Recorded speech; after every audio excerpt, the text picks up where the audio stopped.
Monde numérique. Bonjour Emmanuel Torregano. Bonjour Jérôme Colombin. Journaliste, fondateur du site du média indépendant Électron Libre et puis également très versé dans la voiture électrique. Tu es l'auteur d'un rapport sur la voiture électrique, la voiture autonome, sorti il y a quelques années. Tu suis ça de très très près. Alors Tesla vient donc d'annoncer enfin son fameux robotaxi, enfin son futur véhicule 100% autonome, sans volant ni pédale, le Cybercab et puis également un véhicule de transport en commun pour une vingtaine de personnes, le RoboVan.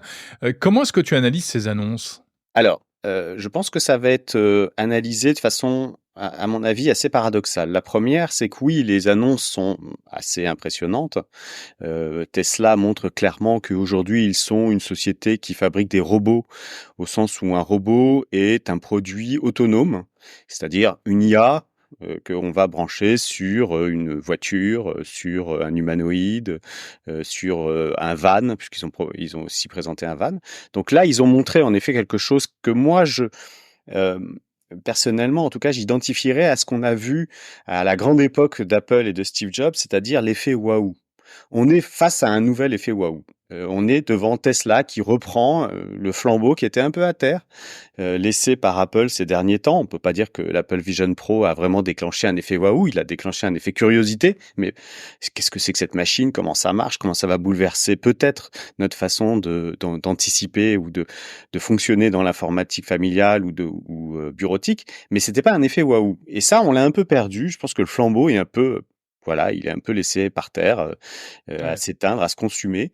Et je crois qu'Elon et Tesla l'ont repris, l'ont redressé, l'ont réactivé profondément. Et là, on a un effet waouh. Le RoboVan, c'est un effet waouh. C'était pas attendu et c'est absolument somptueux.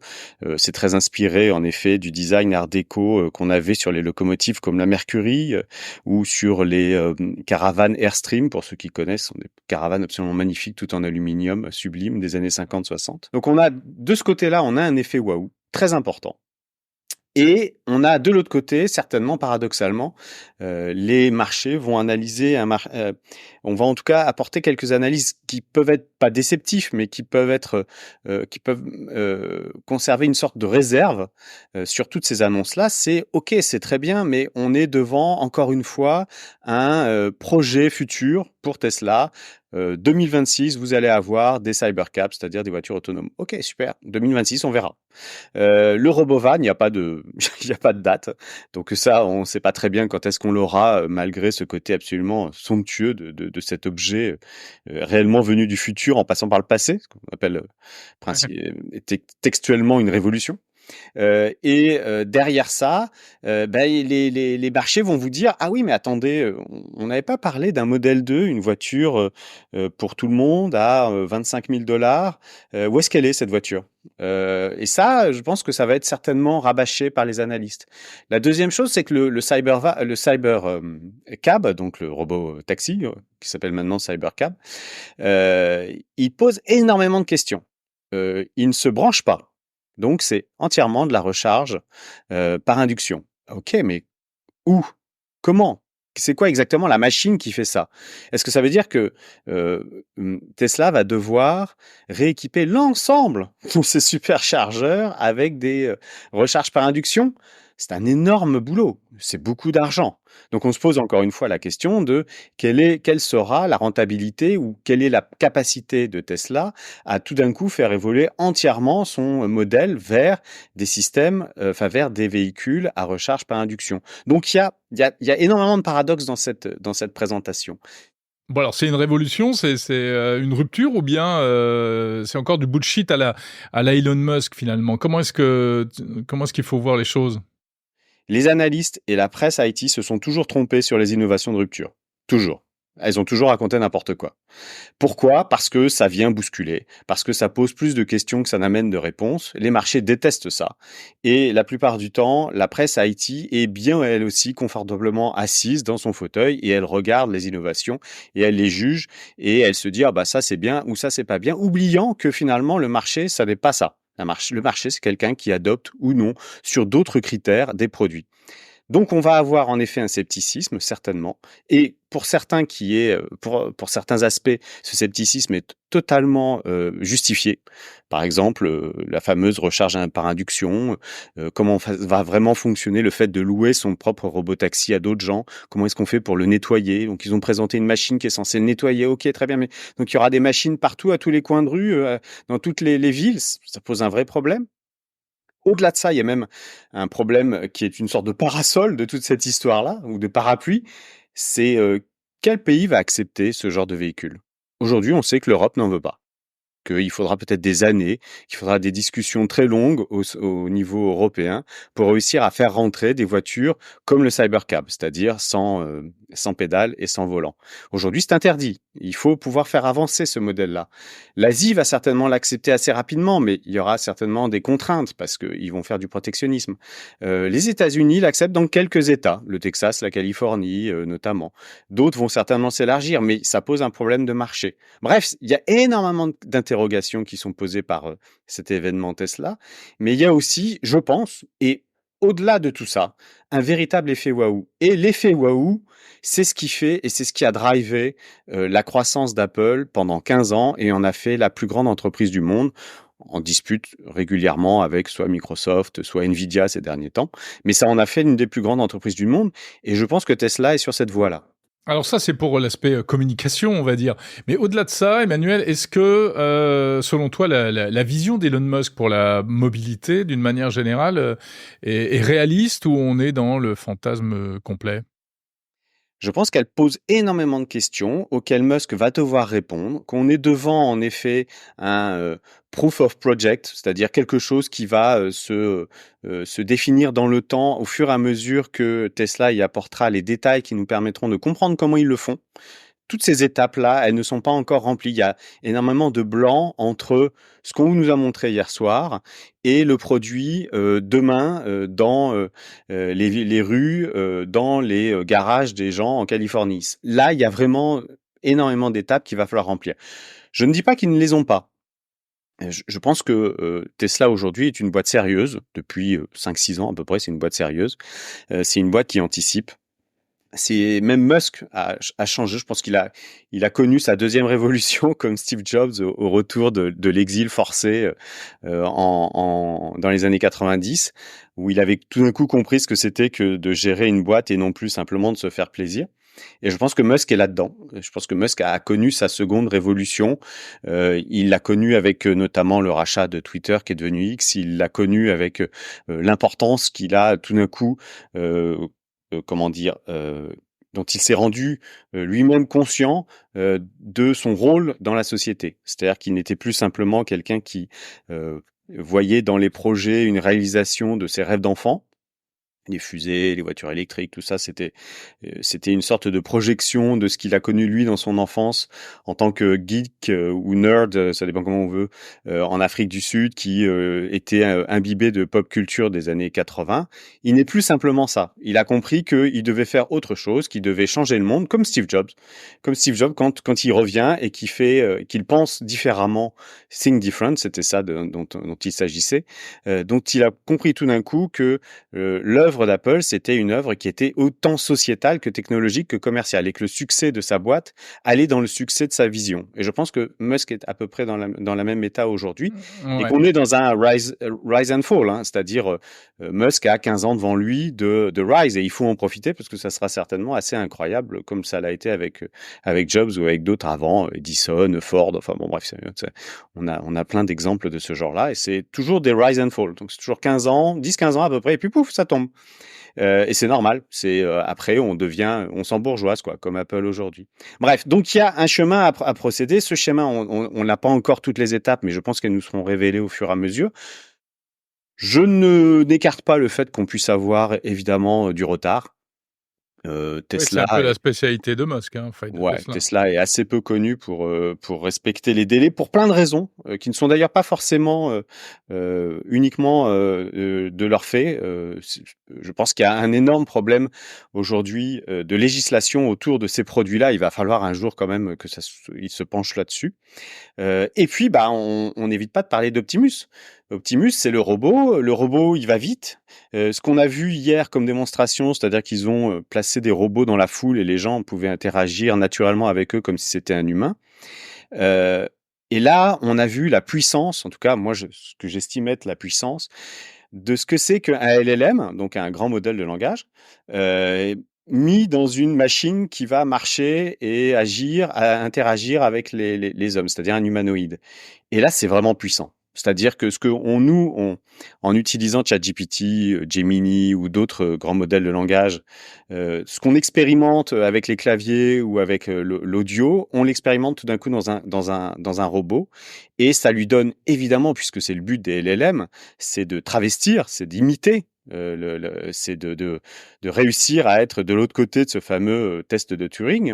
On imite l'humain jusqu'à finalement brouiller les frontières entre l'humain et le robot. Et ben quand vous le mettez dans un vrai humanoïde, c'est assez sidérant. C'est-à-dire que tout d'un coup, vous avez une discussion avec un robot et vous avez une discussion comme si vous aviez une discussion avec un pote, comme si on avait une discussion là aujourd'hui, même si derrière, il n'y a pas d'intelligence, qu'on sait que c'est des algorithmes, que c'est des algorithmes prévisionnels de qu'est-ce que je dois répondre au mieux parce qu'on m'a dit ça. C'est-à-dire, je fais de la statistique de mots les uns après les autres. C'est comme ça que ça fonctionne, mais c'est assez bluffant, j'avoue. Et Mais là Emmanuel, encore, ça pose un problème législatif. ouais. Quel pays va accepter qu'on ait un robot dans les maisons? Et c'est pas un robot aspirateur, c'est un peu plus complexe que ça. Ouais. Ça, c'est l'aspect conversationnel, effectivement. Tu as raison. Et c'est comme quand on parle avec ChatGPT, mais il y a l'aspect plus robotique, plus ce qu'on appelle l'animatronique. Et là, on ne sait pas trop faire la part des choses entre ce qui est réel et ce qui est bullshit. Est-ce que Optimus, il est capable aujourd'hui, est-ce qu'un robot humanoïde aujourd'hui est capable avec une physionomie qui est quand même raisonnable, hein, il a des membres qui sont pas très gros, etc. Est-ce que vraiment la promesse d'un être capable de se mouvoir, de porter des affaires, de tenir debout, de monter des escaliers, est-ce que Optimus fait franchir un pas supplémentaire à la robotique dans ce domaine, ou en fait il y a encore un voile un peu opaque là-dessus? De ce qu'on voit aujourd'hui, Optimus a été présenté il y a 5 ans, et là, on se rappelle, la présentation, c'était un mannequin. Ah oui, voilà, justement, c'est pour ça. Ils Et ont là, et ce qu'on a vu l'autre nuit, c'était presque, on ne sait pas trop s'il n'y avait pas des gens derrière qui pilotaient, comme on le voit parfois sur les salons. Hein, moi, j'ai vu des robots qui faisaient la cuisine à Las Vegas, mais en fait, on a appris après qu'il y avait des gens derrière en régie qui manipulaient les bras robotisés, quoi. Alors moi, de ce que j'ai lu, parce que j'y étais pas malheureusement, de ce que j'ai lu, il semble que ce n'était pas en effet des robots, comme tu dis, pilotés. C'est-à-dire qu'il n'y avait pas d'aide en plus de l'IA. Ce qu'on a vu, c'est qu'ils faisaient des choses assez simples, qui d'un point de vue, comme tu dis, physique du robot, c'est-à-dire capacité, autonomie, puissance, toutes ces choses-là, agilité, on va dire, hein, le robotronique, comme tu dis, ça, on n'est pas plus en avance ou pas moins que ce que proposent d'autres boîtes. Visiblement là-dessus, on est sur quelque chose qui est déjà, bon voilà, chez Boston Dynamics par exemple, ils ont montré des choses beaucoup plus impressionnantes que ça en termes d'agilité de robots. Mais c'était pas les mêmes. Ils ont des gros sacs à dos parce qu'il faut une grosse batterie. Ils sont très rapides, mais ils sont très experts. C'est-à-dire qu'ils savent faire un truc, passer des obstacles. On leur demande pas forcément de servir à boire, comme on l'a vu hier soir dans un bar, ou avoir une conversation avec quelqu'un chez Boston Dynamics. Mais donc on est certainement encore une fois dans un modèle qui est hybride entre le LLM et le robot, on va dire, capable de faire certaines choses.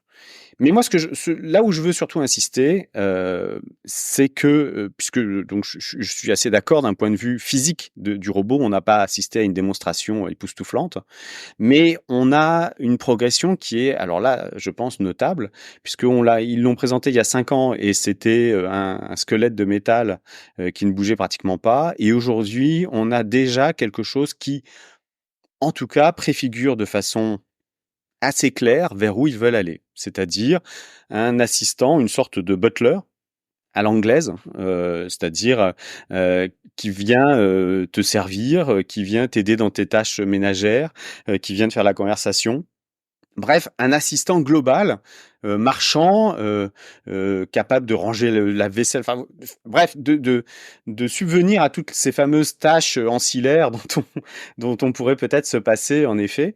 Bref, on crée un esclave robot. Voilà, on crée un esclave robot domestique qui peut-être un jour se révoltera. Non, je plaisante. Mais on est devant un robot esclave domestique qui sera capable d'aller se recharger tout seul, en tout cas on espère, parce que je pense qu'en effet, la grande question qui se posera, c'est l'autonomie de cette machine.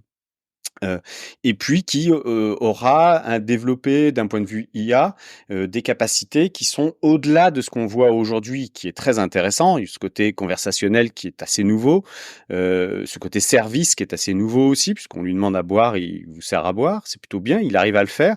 De ce que j'ai vu des vidéos, il en met pas trop à côté du verre, ça a l'air d'être à peu près clean, de ce point de vue-là. Ouais. Mais on est encore sur quelque chose de balbutiant.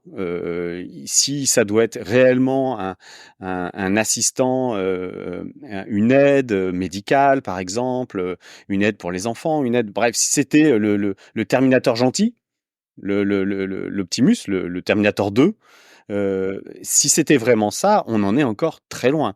Mais on vient, il y a 5 ans, d'un squelette quasiment inutile à aujourd'hui quelque chose qui ressemble à pas un state of the art of the robot, mais pas très très loin, en tout cas un produit vraiment intéressant. Je pense que dans 3-4 ans, puisqu'ils n'ont pas particulièrement donné de date sur le Optimus, hein, ils disent que c'est bientôt, mais ils disent pas forcément tout de suite, on aura quelque chose qui aura fait des progrès suffisamment importants pour être commercialisé, et ils veulent le vendre un peu moins de 30 000 $. 30 000 $ pour une machine comme ça, eux, ils estiment qu'ils pourront même ensuite faire des économies d'échelle et baisser encore plus son prix.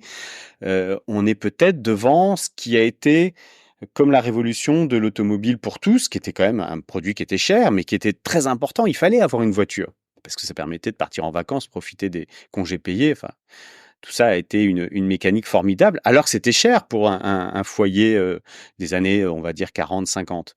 Je pense qu'Optimus, c'est un peu la même chose. Tout le monde en voudra. Donc, ça ne sera pas à donner. C'est 20, 30 000 $ ou 20 ou 30 000 euros, c'est pas à donner. Après, Mais tout le monde en faudra voudra. inventer, voilà. Après, il faudra inventer la 2 chevaux du robot ou la Volkswagen du robot, quoi, hein. De toute manière, tout ça ne sera que des marchés, et des marchés, ça veut dire de la concurrence, donc ça veut dire de la diversité, donc ça veut dire en effet qu'on aura droit à Amazon a déjà parlé de faire des robots. Peut-être qu'Apple se réveillera. Moi, sur X aujourd'hui, je fais toute une analyse. Je vous encourage à aller voir, dans lequel je pense que Apple a encore le potentiel de reprendre cette course au Wahoo effect et à proposer quelque chose qui soit plus important que l'iPhone 16 Pro Max, même si c'est une super machine. Je pense qu'ils peuvent faire mieux. Je pense qu'ils peuvent faire même mieux que l'Apple Vision. L'Apple Vision, c'est très intéressant, certainement. Mais là encore, c'est un peu une fusée qu'on envoie dans les étoiles, quoi. Puis elle revient pas. Donc bon, c'est un peu embêtant. Là aujourd'hui, on voit qu'ils ont lancé une enquête pour savoir est-ce que les gens utilisent l'Apple Vision Pro. C'est quand même un peu paumé dans cette histoire-là. C'est dommage parce que le produit est très beau. Mais il manque quelque chose. Moi, je pense que, alors, juste, je fais une parenthèse parce que c'est quand même mes Ouais. deux bébés, Apple et Tesla. Je pense qu'Apple a eu une idée absolument incroyable sur ces 10 dernières années. Ça a été leur fameuse politique du non. Donc la politique du non qu'ils avaient illustrée dans une vidéo qui était très intéressante, qui je pense était fondatrice chez eux de la manière dont ils travaillent, et qui était de dire, en fait, la difficulté, c'est de dire non. Une difficulté qu'a pas, par exemple, Samsung. Donc, Samsung C'est-à-dire, ou Huawei, c'est qui a sorti ce truc complètement débile à 3 feuillets dépliants là. oui, Voilà, par exemple. Et alors, c'est bientôt, ouais, le ouais. 4 feuillets dépliants, le 5 feuillets dépliants, et on Mais attend non, mais le livre entier dépliant, l'accordéon. Bon, mais bref, c'est pas n'importe quoi. débile, Si, c'est c'est parti d'un gentiment, c'est logique. gentiment Bah, débile. c'est quoi Et la politique du non? Alors, c'est renoncer à donc sortir cette politique du non, certains produits? c'était de dire, on peut faire énormément de choses avec la nouvelle technologie, on peut présenter énormément de nouvelles fonctionnalités qui vont être bluffantes certainement, mais en fait non. En fait, la plupart, c'est de la mousse. Et ce qu'il faut, c'est réussir à définir quelle est la véritable accointance entre les demandes des clients et la technologie que je vais proposer. Et ça, cette politique de la crête étroite vers le marché grand public, de la fonctionnalité qui va fonctionner, qu'ils ont tenté avec l'iPhone Pro Max et le bouton photo. Peut-être qu'on va voir que ça a vraiment fonctionné.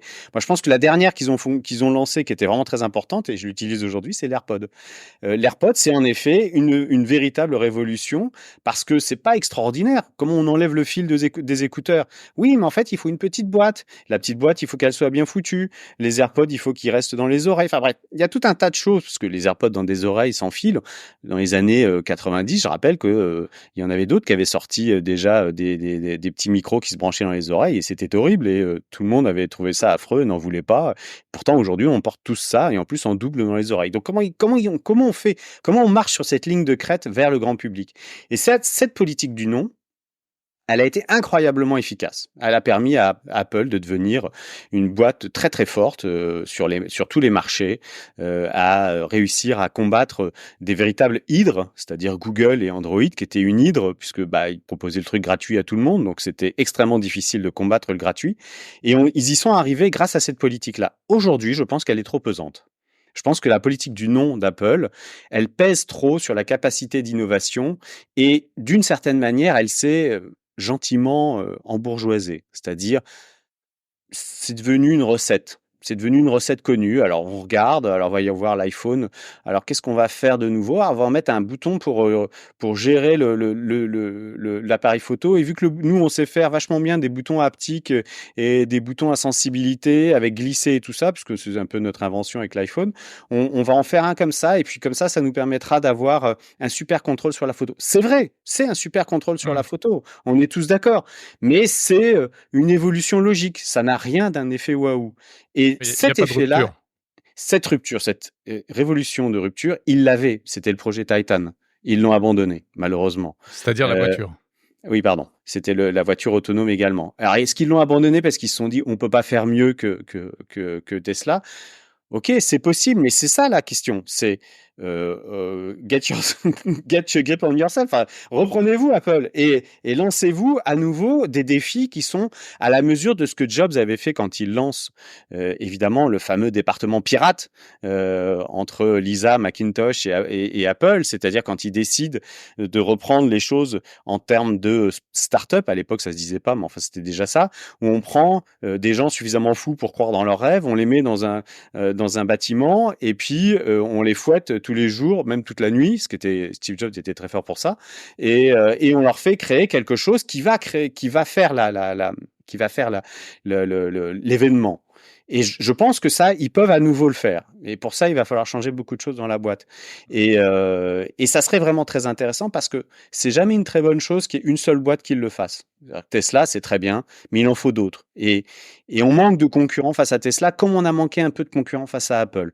Et ça, il faudrait vraiment quelque chose qui soit de ce niveau-là. Merci Emmanuel, de Tesla à Apple. Emmanuel Torregano du site Electron Libre. Salut Emmanuel. Merci Jérôme.